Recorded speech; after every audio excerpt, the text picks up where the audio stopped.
Welcome to studio in Telugu. ముందుగా headlines. YCP మాదిరిగా దుర్మార్గ పాలన దేశంలో ఎక్కడా లేదు.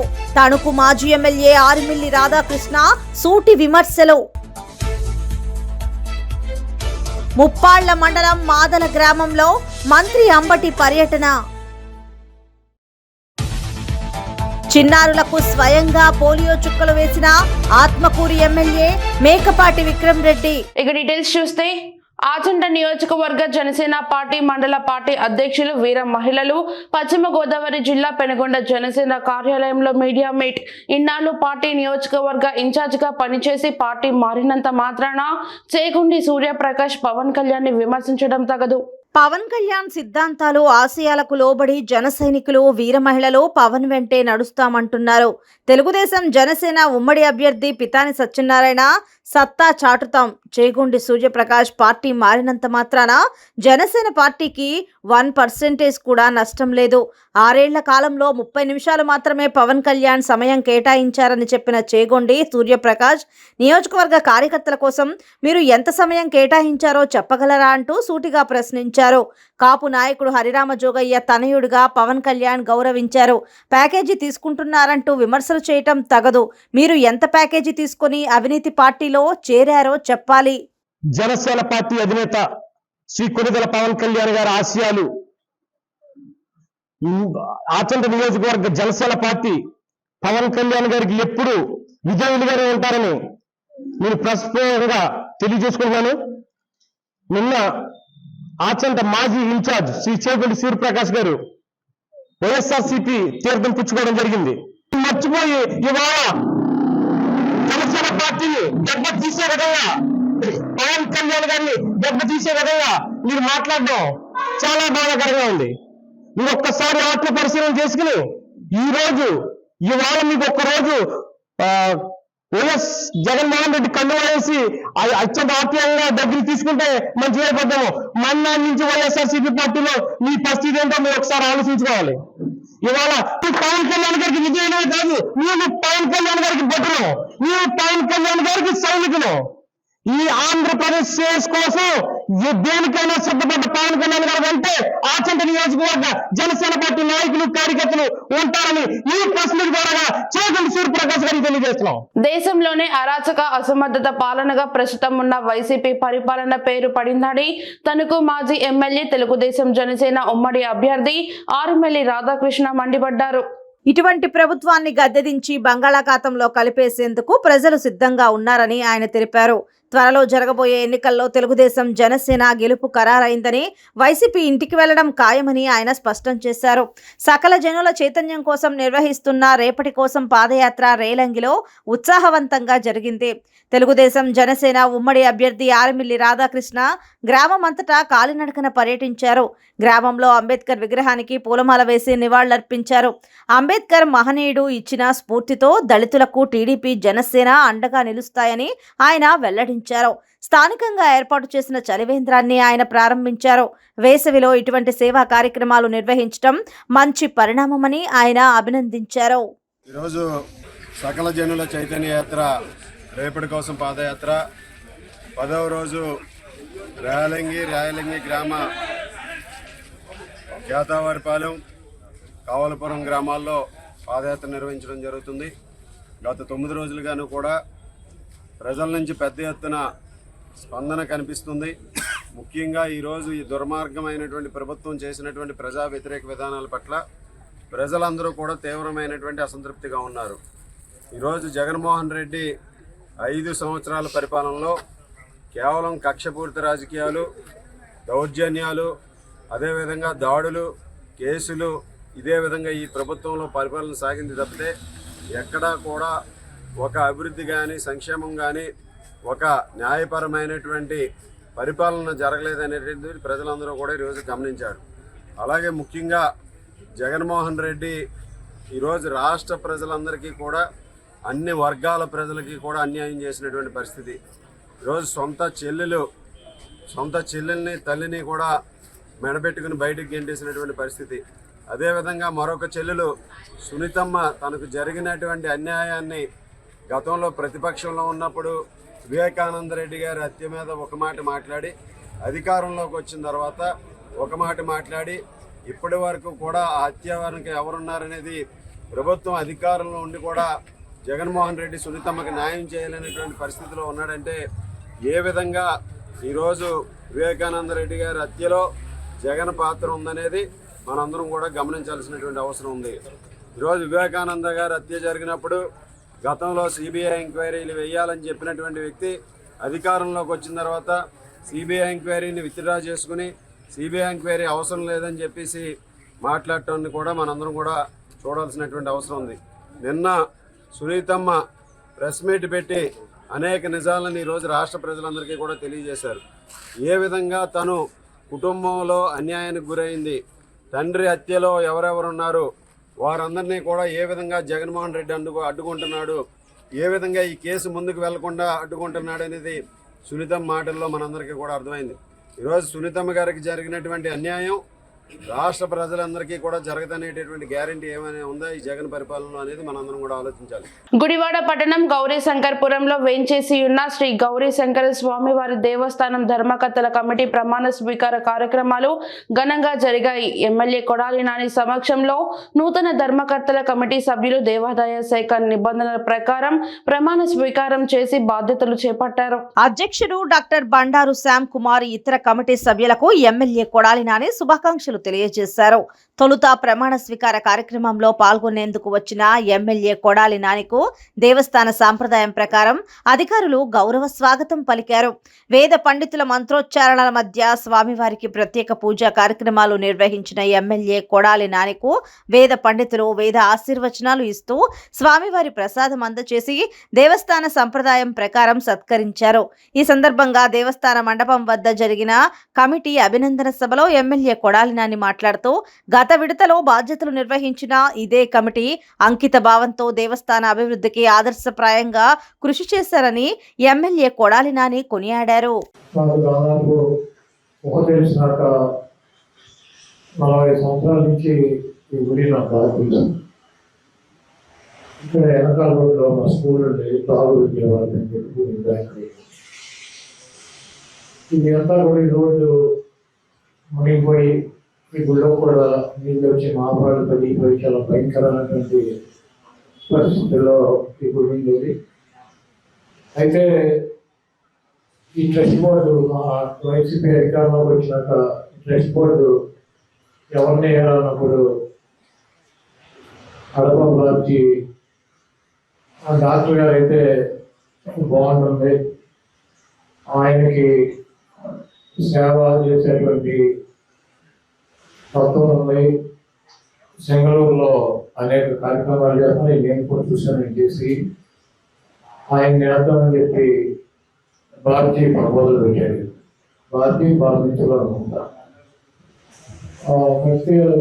నేను అన్న భారతీ అన్ని చాలా పనులు ఉంటాయి గురికి, ఆయన ఎక్కువ దృష్టి ఆయన ఊరు గురించి ఆలోచిస్తారు కానీ గుడి గురించి పట్టించుకోవాలని చెప్పి అంటే లేదు, ఆయన డెఫినెట్గా ఆయనకి ఏ పని ఇచ్చినా కూడా 100% దాన్ని ఫుల్ఫిల్ చేస్తారని చెప్పి బాధ్యత ఆయన పెడదామంటే ఆయన అంగీకారంతో ఈ ట్రస్ట్కి ఈ గుడికి ఆయన్ని చైర్మన్గా ఆయన బాధ్యత.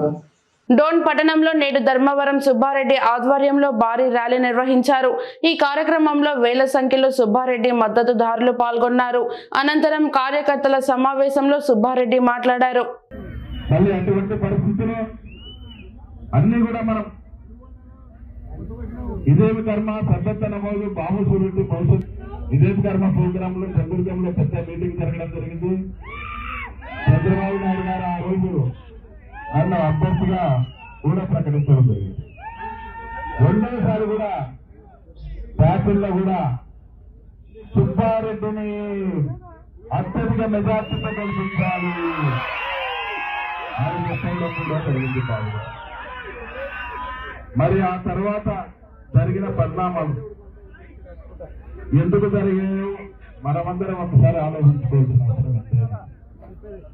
40 సంవత్సరాల నుంచి నేను దేవి కుటుంబానికి కోట్ల కుటుంబానికి ఊడగం చేశాను, వేరే వాళ్ళకి ఎవరికి తెలియదు. వాళ్ళ కుటుంబాలకు మాత్రమే ఊడిగం చేశారు. మన తెలంగాణలో రేవంత్ రెడ్డి గారు ఉన్నారు.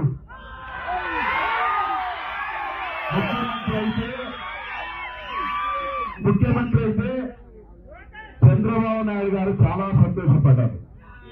ఎందుకు తెలుసా? నా శిష్యుడు రేవంత్ రెడ్డి పార్టీ ఏదైనా కూడా ముఖ్యమంత్రి అయినాడు. మళ్ళీ నేను ఈ 2 కుటుంబాలకి ఊడిగం చేశాం కదా, మళ్ళీ మీరు ఏం చేశారు? ఈ 2 కుటుంబాలు సంతోషపడలేదే నాకు అభ్యర్థిగా ప్రకటిస్తే మళ్ళీ ఎందుకు కానీ చంద్రబాబు నాయుడు గారు సంతోషపడితే మీరు ఎందుకు సంతోషపడకూడదు? ఏమి నేను మీ శిష్యరకంలో నేను ఏమైనా తప్పు చేసినా నాకు ఈ 2 కుటుంబాలు ఏకలవ్య శిష్యరకం మాత్రమే, ఏకలవ్య శిష్యరకం మాత్రమే ఇచ్చాను. ఇది కరెక్ట్ కాదని చెప్పని వారు 2 కుటుంబాలకు కూడా చేతులెత్తి నమస్కరించడం కూడా జరుగుతుంది. ఇకపోతే రాజం నియోజకవర్గం వంగర మండలం అరసాడ గ్రామానికి చెందిన 35 కుటుంబాలు శనివారం వైసీపీ పార్టీని వీడి తెదేపాలో చేరారు. వీరికి రాజం తెదేపా క్యాంపు కార్యాలయంలో మాజీ మంత్రి టీడీపీ రాజం నియోజకవర్గ ఎమ్మెల్యే అభ్యర్థి కొండ్రు మురళీమోహన్ సాదరంగా ఆహ్వానించారు. ఈ సందర్భంగా కోండ్రు మాట్లాడుతూ సీఎం జగన్మోహన్ రెడ్డి చివరకు రైతులు, మహిళలు, యువతతో సహా ఎస్సీ, ఎస్టీ, బీసీ మైనార్టీలను దారుణంగా వంచారని అన్నారు. సైకో పోయి సైకిల్ పాలన వస్తేనే రాష్ట్రానికి స్వర్ణయుగమని కోండ్రు అన్నారు. వివేకానందరెడ్డి హత్య కేసులో జగన్ రెడ్డి పాత్రపై విచారణ జరపాలన్నారు. రాజకీయ లబ్ధి కోసం వైఎస్ వివేకానందరెడ్డిని జగన్ ముఠానే హతమార్చిందని కోండ్రు ఆరోపించారు. వైఎస్ సునీతారెడ్డి అడుగుతున్న ప్రశ్నలకు జగన్ రెడ్డి సమాధానం చెప్పాలని కోండ్రు డిమాండ్ చేశారు. ఇప్పటికైనా వైసీపీ శవ రాజకీయాలు చేయటం మానుకోవాలన్నారు. ముఖ్యమంత్రిగా కొనసాగేందుకు జగన్కు కనీస అర్హత కూడా లేదన్నారు. ఆడబిడ్డకు న్యాయం చేయలేని సీఎం రాష్ట్రంలో ఉన్న అక్కచెల్లెమ్మలకు ఏం న్యాయం చేస్తారని కోండ్రు ఆగ్రహం వ్యక్తం చేశారు. పల్నాడు జిల్లా ముప్పాల గ్రామంలోని ప్రజలతో, స్థానిక నాయకులతో మంత్రి అంబటి రాంబాబు చిట్చాట్ నిర్వహించారు. ప్రజలతో మమేకమై మాట్లాడారు. 3 సిద్ధాలు అయిపోయింది. 1వ సిద్ధం, 2వ సిద్ధం, 3వ సిద్ధం అయిపోయింది. మీరు చూశారు సిద్ధం సభలు ఎంత గొప్పగా జరుగుతున్నాయో. సరే, మనకి సిద్ధానికి పోటీగా మొన్న అక్కడ తాడేపల్లిగూడెలోనా తాడేపల్లిగూడెలో పెట్టారు. దాని పేరేంటి? జెండా సభ అన్నారు. జెండా సభ కదా, జెండా పీకేసీ సభ. చూశారుగా జనం అంతమంది వచ్చారు. మనం సిద్ధం సభకి వచ్చిన దానిలో 20వ వంతు కూడా రాలా. 2 పార్టీలు కలిసి పెడితే, పవన్ కళ్యాణ్, చంద్రబాబు ఇద్దరు కలిసి పెట్టినా కూడా అంతమంది జనం రాలేదు. ప్రజల్లో అమోఘమైనటువంటి ప్రేమ జగన్మోహన్ రెడ్డి గారి మీద ఉంది అని మీ అందరూ గమనించండి. రాబోయేది వైఎస్ఆర్ కాంగ్రెస్ పార్టీ. రేపు సిద్ధం సభ, 4వ సిద్ధం సభ తర్వాత మరింత క్లారిటీగా ప్రజలకు అర్థమైపోతుంది. మళ్ళా తిరిగి 5 సంవత్సరాల కోసం జగన్మోహన్ రెడ్డి గారిని ఎన్నుకోవడానికి ప్రజలు సిద్ధంగా ఉన్నారు. ముఖ్యంగా బడుగు బలహీన వర్గాలు, మైనారిటీలు, ఎస్సీలు, ఎస్టీలు, బీసీలు అందరూ కూడా సమిష్టిగా ఎప్పుడూ లేనంత ఐక్యంగా జగన్మోహన్ రెడ్డి గారికి ఓటు వేయాలని నిర్ణయించుకున్నారు. దాని గుర్తుకు ఓటు వేయాలని నిర్ణయించుకున్నారు. వాళ్ళు ఎంతమంది కలిసి వచ్చినా కూడా జగన్మోహన్ రెడ్డి గారిని ఎదుర్కొనేటటువంటి శక్తి వారి దగ్గర లేకపోవడానికి కారణం ప్రజలను ప్రేమగా చూసుకున్నాడు జగన్మోహన్ రెడ్డి గారు 5 సంవత్సరాల పాటు. వృద్ధాప్య పెన్షన్ కానీ, వితంతు పెన్షన్ కానీ, అమ్మఒడి కానీ, రైతు భరోసా కానీ, కాపు నేస్తం కానీ ఏదైనా సరే డైరెక్ట్గా ప్రజలకి ఇచ్చినటువంటి వ్యక్తి మధ్యలో ఎవ్వరూ లేరు. ఇవాళ ఇంటికి వెళ్ళి వృద్ధాప్య పెన్షన్, ఇక్కడ వృద్ధాప్య పెన్షన్ తీసుకున్న వాళ్ళు ఎంతమంది ఉన్నారు? చేతులు పైకి ఎత్తండి. ఎవరు తీసుకోవట్లేదా? పింఛన్ అది ఆయన, ఇంకా అదిగో పింఛన్ మీ ఇంటికి వచ్చేస్తున్నారా లేదా? ఇంటికి వచ్చి పెన్షన్ ఇచ్చేటటువంటి సందర్భం అని మనం ఇలా ఎప్పుడు లేదు. ఇటువరకు వెళ్ళి అమ్మ మీకు కూడా తీసుకున్నారు కదా, అద్భుతంగా. ఎవరు మధ్యలో ఫిల్ఫరేజ్ లేదు. మధ్యలో వాలంటీర్ వచ్చి మీ ఇంటికి ఇచ్చి ఉదయమునే 1వ తారీఖున వచ్చి ఇచ్చి 7 ముద్ర వేసుకెళ్తున్నారు. అలా ఇవ్వకపోతే జగన్మోహన్ రెడ్డి గారు ఒప్పుకునే పరిస్థితి లేదు. నంద్యాల జిల్లా శ్రీశైల మహాక్షేత్రంలో మహాశివరాత్రి బ్రహ్మోత్సవాలు 2వ రోజు కొనసాగుతున్నాయి. ఉభయ తెలుగు రాష్ట్రాల నుంచే కాకుండా ఇతర రాష్ట్రాల నుంచి సైతం పెద్ద ఎత్తున శివస్వాములు, సాధారణ భక్తులు అధిక సంఖ్యలో క్షేత్రానికి తరలివస్తున్నారు. ఉదయం నుండే శ్రీ స్వామి అమ్మవార్ల దర్శనానికి క్యూ లైన్లలో భక్తులు, శివస్వాములు బారులు తీరారు. అయితే భక్తుల సౌకర్యార్థం దేవస్థానం ప్రత్యేక క్యూ లైన్లను ఏర్పాటు చేసింది. ఉచిత శీఘ్ర అతి శీఘ్ర క్యూ లైన్ల ద్వారా భక్తులకు దర్శనానికి అనుమతిస్తున్నారు.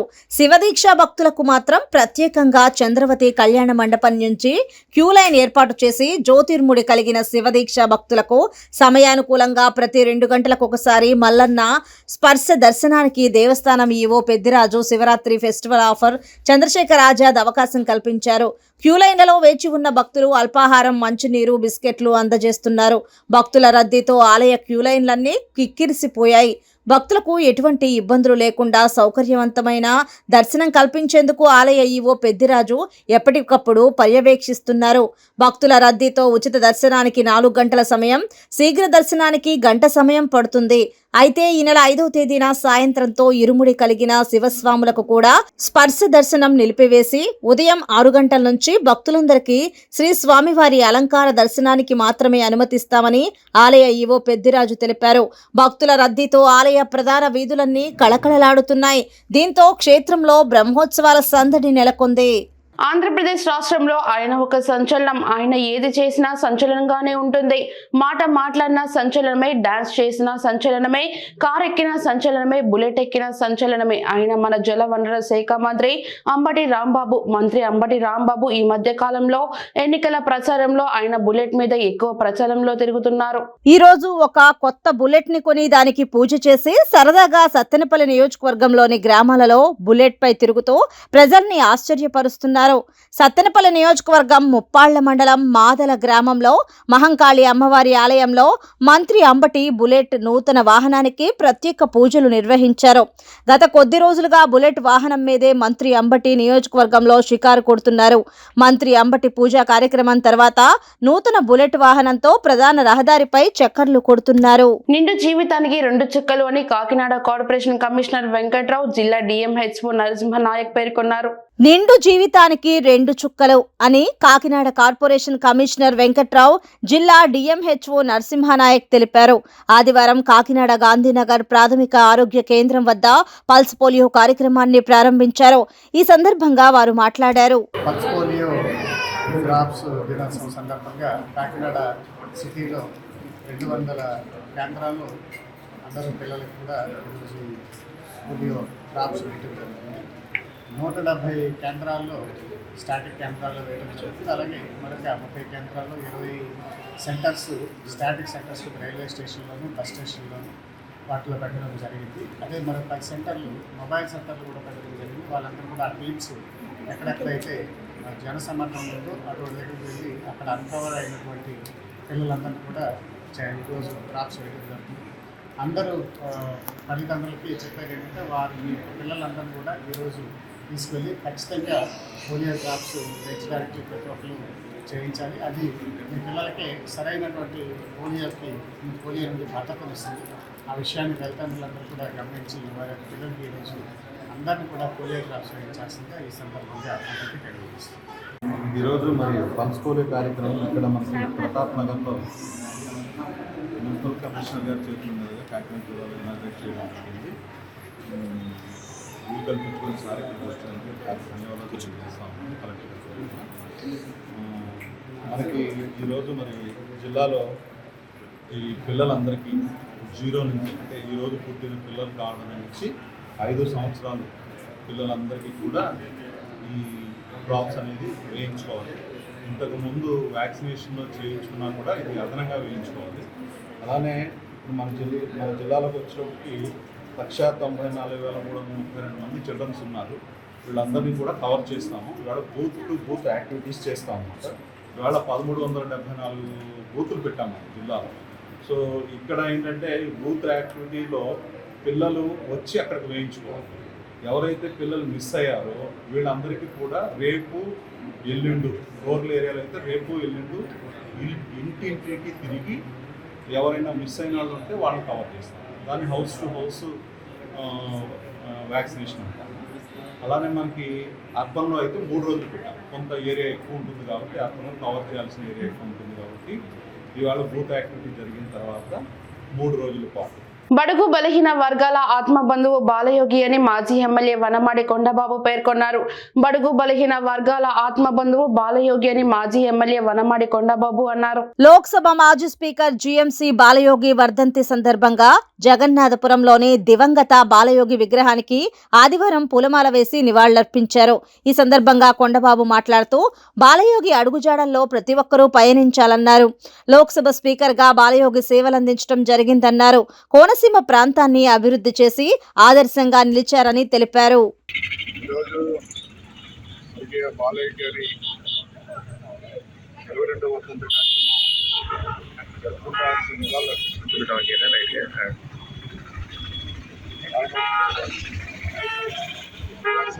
ఆదర్శమైన నాయకుడు, సంవత్సరాలు చెప్పుకునే నాయకుడిగా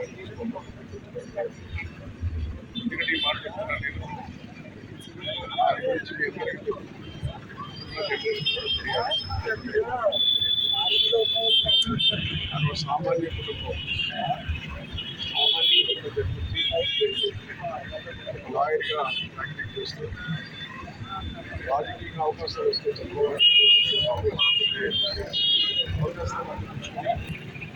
ఆయన ఎమ్మెల్యే స్థాయి నుంచి జిల్లాలో లోక్సభ స్పీకర్ అయ్యారండి. దానికి కారణం ఆయన ఆలోచన విధానాలు, ఆయన రాజకీయాల్లో చేసిన సేవలు, విధానాలే ఆయన ముందు తీసుకెళ్ళారు. లోక్సభ స్పీకర్ అయిన తర్వాత ఆయన మరణించడం, ఆయన మన మధ్య లేనప్పుడు కూడా ఆయన చేసిన సేవలు కానీ, ఆయన చేసిన అభివృద్ధి కానీ ఈరోజు 22 సంవత్సరాలు అయినా ఈరోజు గుర్తు చేసుకుంటున్నాం. ఈరోజు కోనసీమ జిల్లాలో అభివృద్ధి కానీ, ఈ రాష్ట్రానికి అభివృద్ధి పథకాలు నడపడానికి ఏ విధంగా ముందుకు తీసుకెళ్లాలని చెప్పి ఆ రోజు తపన కానీ దేశం మొత్తం గుర్తు. అదేవిధంగా తెలుగుదేశం పార్టీ ఆరాధన కూడా ఆ రోజు ఒక దళితుల్లో ఒక గొప్ప అవకాశం ఇచ్చి వాళ్ళు కూడా గౌరవించాలని చెప్పి లోక్సభ స్పీకర్ చేశారండి. ఆయన లోక్సభ స్పీకర్ ఆయనే చేయడం కాదు, చెప్పాలంటే ఇలాగ దళిత మహిళలకి, ఒక మహిళలకి ప్రతిభ పార్టీ గారికి అసెంబ్లీ స్పీకర్ కూడా ఇవ్వడం జరిగింది. ఆ విధంగా ఎస్సీలు, బీసీలు, మైనార్టీలు అందరికీ కూడా తెలుగుదేశం పార్టీలో గౌరవాన్ని ఇచ్చి ముందుకు తీసుకెళ్ళారు.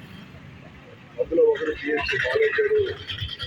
ఆయన ఆశ్చర్యమైన ఆలోచన, ఆయన మన మధ్య లేనప్పుడు కూడా తెలుగుదేశం పార్టీ కానీ, ఇతర పార్టీ నాయకులు కానీ ఆయన ఆశ్చర్యం ముందుకు తీసుకెళ్ళడం కోసం ఈ సమాజం ఉన్నంతకాలం తెలుగుదేశం పార్టీ నాయకులు, కార్యకర్తలు పనిచేస్తామని తెలియజేసుకుంటూ ఆయనకి మరొకసారి నివాళులు.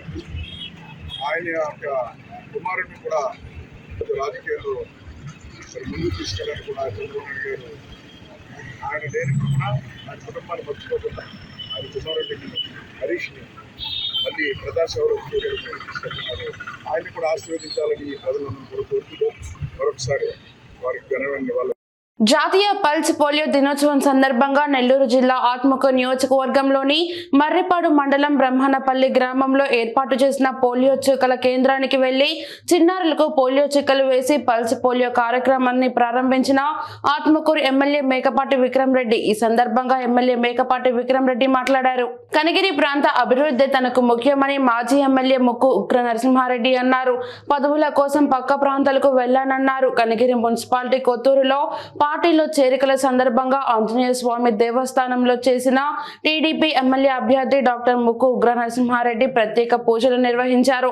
వైసీపీ విధానాలను నచ్చక 22 కుటుంబాలు టీడీపీలో చేరుతున్నారన్నారు. ఎలక్షన్లో గెలిపించుకుంటే ఈ ప్రాంతాన్ని, మన ప్రాంతాన్ని ఏ విధంగా మనం అభివృద్ధి చేసుకోవాలో మీరందరూ ఆలోచించండి.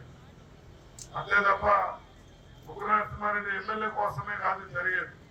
మన ప్రాంత అభివృద్ధి చేసుకుందాం. ఇప్పుడు వచ్చే పాలకులందరూ ఈరోజు ఒక ఆయన వచ్చాడు, అయిపోయింది, 5 ఏళ్ల తర్వాత కొవ్వూరు పోయాడు. కానీ ఉగ్ర నరసింహారెడ్డి రాజకీయమన్నా మానుకుంటాడేమో కానీ పక్కూరు పోయే పరిస్థితి ఎప్పటికీ ఉండదని మీకు నమ్మకం తెలియజేస్తాను. నేను గెలుస్తానంటే ఇంకొక ఊరు, గెలానంటే ఇంకొక ఊరు పోయే పరిస్థితి ఎప్పుడు ఉండదు. నేను పుట్టింది ఈ గడ్డ మీద కాబట్టి ఈ గడ్డకు చేతనైన మంచి పనులు చేయాలనే ఉద్దేశంతోనే నేను రాజకీయాలకు వచ్చింది. దాచేపల్లిలో జరిగిన రాకదిరిరా సభలో చంద్రబాబు మాట్లాడుతూ వినుకొండ ఎమ్మెల్యే ముస్లిం వైశ్యులకు చెందిన భూములను ఆక్రమించాడని ఆరోపించారన్నారు. దీనిపై ఎమ్మెల్యే బొల్లా స్పందించారు. నియోజకవర్గంలో తాను భూములను ఆక్రమించానని చంద్రబాబు అనడం హాస్యాస్పదంగా ఉందన్నారు. చంద్రబాబు దమ్మున్న మగాడైతే తాను ఆక్రమించానంటున్న భూమి 1 సెంటు అయినా చూపాలన్నారు. స్థానికంగా ఉన్న నాయకులు తనతో పోరాడలేక పిల్లిగడ్డం ఆయనకు స్క్రిప్ట్ రాసి ఇచ్చారన్నారు. ఢిల్లీ స్థాయి నేత అనుకున్న చంద్రబాబు గల్లీ నాయకుల్లా తయారయ్యాడన్నారు. చంద్రబాబు ఒక చెత్త అని, అందుకే టీడీపీని ప్రజలు ఓడించి చెత్త కుప్పలో వేశారన్నారు. 14 సంవత్సరాల సీఎంగా చేసిన చంద్రబాబు రాష్ట్రానికి చేసింది ఏముందన్నారు. రాష్ట్రానికి ఈ అభివృద్ధి చేస్తానని శనివారం జరిగిన రా కదలిరా సభలో చెప్పలేకపోయారన్నారు. చంద్రబాబు లోకేష్ల వల్లే కోడెల శివప్రసాద్ ఆత్మహత్య చేసుకున్నాడని, టీడీపీ పార్టీ కోసం కోడెల చేసిన కృషి ప్రజలందరికీ తెలుసని, మరి ఆయన కుటుంబానికి చంద్రబాబు చేసిన మేలు ఏమిటని ప్రశ్నించారు. ఎన్టీఆర్కు కోడెలకు వెన్నుపోటు పొడిచి వారి మృతికి చంద్రబాబు కారకుడయ్యాడని విమర్శించారు. ఏదో తెల్లపాడులో నేను ఎప్పుడో కొనుక్కున్న పొలాలని ఆడేదో 8 ఎకరాలు ఎవరితో తీసుకున్నానని చెప్తుండు, వైశాస్ది లాక్కున్నాడని చెప్తుండు. ఇలాంటి ఇవన్నీ చెప్తూ వినుకొండ కాదు, వినుకొండని మింగేస్తున్నటువంటి అని మింగేస్తున్నానని చెప్తున్నాడు చంద్రబాబు నాయుడు గారు. మింగేసింది మీరు, మీ అబ్బాయి నువ్వు మింగేశారు కాబట్టి నిన్ను జైల్లో పెట్టారు. నువ్వు నన్ను కొత్తగా జైల్లో పెడతానంటున్నావు. నిన్ను ఆల్రెడీ జైల్లో పెట్టారు చంద్రబాబు నాయుడు గారు. చంద్రబాబు నాయుడు గారు నువ్వు జైలుకు పోయి వచ్చినోడు, నువ్వు మమ్మల్ని అంటే ఎలాగయ్యా? చంద్రబాబు నాయుడు గారు నేను ఆ భాష వాడలేను. ఇప్పుడు ఆ గుడివాడ నాని లాంటి వాళ్ళు మాట్లాడుతుంటే వాళ్ళు ఏం మాట్లాడుతున్నారా ఏందని నేను అనుకున్నాను. వాళ్ళైతే చెప్తారు నీకు సమాధానం కరెక్ట్గా.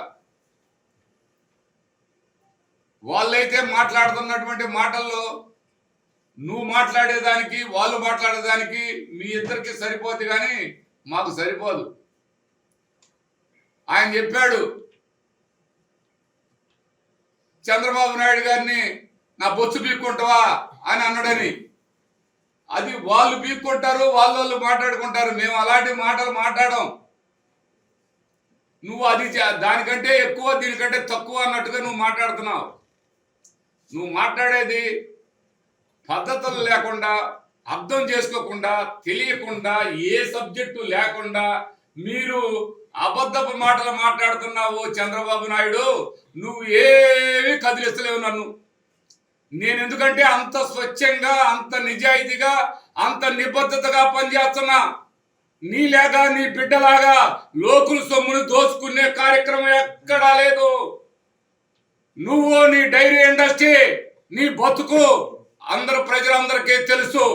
నువ్వు ఎక్కడెక్కడ ఆస్తులు లాగేసుకున్నావో చంద్రబాబు నాయుడు, నీ బతుకు ఎన్టీ రామారావు లాంటి వాళ్ళ దగ్గర వాళ్ళ లాంటి మంచి వ్యక్తుల్ని మాయ చేసి వాళ్ళ బిడ్డనిస్తే లాస్ట్కి ఆయన్నే ఎన్నుపోటు పొడిచినవు చంద్రబాబు నాయుడు. నాయుడు మాట్లాడే ప్రతి మాట అబద్ధం మూట అన్న సంగతి స్పష్టంగా కనపడతా ఉంది. ఈయన ఒక ఆయన చెబుతాడు రైతు చెప్పు తీసుకొని కొడతానన్నాడని ప్రమాణం చేయమంటాడు. రైతును కాదన్నది నీ అనుచరుణ్ణి, నీ బ్రోకర్ని. నువ్వు కాదని నువ్వు చెప్పు. వాడు నాయకుడు కాదంటే ఆనాడు పెట్టెలు బావిలో ఎందుకు వేసాడు? ఎలక్షన్ జరిగే రోజు రైతు ఆ పని చేస్తాడా? నీకు ఆ రోజు నువ్వు వాడికి సొసైటీ ఇచ్చినప్పుడు వాడు రైతు అయితే పెట్టె బావిలో వేస్తాడా? బూతులు పెట్టే అది నువ్వు తెలుసుకో. వాడు రైతు కాదు. వాడు ఈ ఊర్లో నాయకుడు ఎవడని మాట్లాడితే చెప్పుతో కొడతాను ఆ కొడకాని అన్నమాట వాస్తవం. గిట్టుబాటు ధర కాదా చంద్రబాబు నాయుడు అడిగింది ఆయన. నీ పక్కన చెప్పిన నేను మా పార్టీలోంచి నీ పార్టీలకు వచ్చాడు చూడు నిన్న ఆయన కృష్ణదేవరాయలు, అతను కూడా ఉన్నాడు. అతను అడుగు, రైతు అతను నాయకుడు, ఈ ఊర్లో నాయకుడు ఉంది ఎవడు అని అన్నడో లేదో అతను అడుగు. ఇది ఇప్పుడు ఏం సబ్జెక్టు చంద్రబాబు నాయుడు గారి సబ్జెక్టు ప్రజలందరికీ అబద్ధాలు కోరు, అబద్ధాలు మూట, అబద్ధాలే మాట్లాడుతారన్నది అర్థమైపోతా ఉంది. రెండోది ఇంకోటి, ఈ కృష్ణదేవరాయలు నేను వరిగపుడిసెలకి పర్మిషన్ తెచ్చాను, నువ్వు తెచ్చావా పర్మిషన్? మీ అయ్య తెచ్చాడా పర్మిషన్? మీ అయ్యా నువ్వు ఇద్దరేమన్నా మీరు ఇండివిజువల్గా తీసుకొచ్చారా? వైఎస్ఆర్ కాంగ్రెస్ పార్టీ నీకు సీట్ ఇచ్చి ఇక్కడ మా ప్రజలందరూ గెలిపిస్తే, వైఎస్ఆర్ కాంగ్రెస్ పార్టీ నాయకులు కార్యకర్తలు అందరూ గెలిపిస్తే, మా రాష్ట్ర ప్రభుత్వం అన్ని అనుమతులు ముందు తీసుకొని మా ముఖ్యమంత్రి గారు మాట్లాడితే ఆ అనుమతులు వచ్చినాయి. నువ్వు చేస్తే కాదు వచ్చింది, మా రాష్ట్ర ముఖ్యమంత్రి. నీలాంటి ఎంపీలు చాలా మంది ఉన్నారేడా. వార్తలు ముగించే ముందు హెడ్లైన్స్ మరోసారి. వైసీపీ మాదిరిగా దుర్మార్గ పాలన దేశంలో ఎక్కడా లేదు. తణుకు మాజీ ఎమ్మెల్యే ఆరిమిల్లి రాధాకృష్ణ సూటి విమర్శలు. ముప్పాళ్ల మండలం మాదల గ్రామంలో మంత్రి అంబటి పర్యటన. చిన్నారులకు స్వయంగా పోలియో చుక్కలు వేసిన Atmakur MLA Mekapati Vikram Reddy. Studio Telugu news ఇంతటితో సమాప్తం. తిరిగి రేపటి బులెటిన్లో మళ్ళీ కలుద్దాం. అంతవరకు సెలవు. నమస్కారం.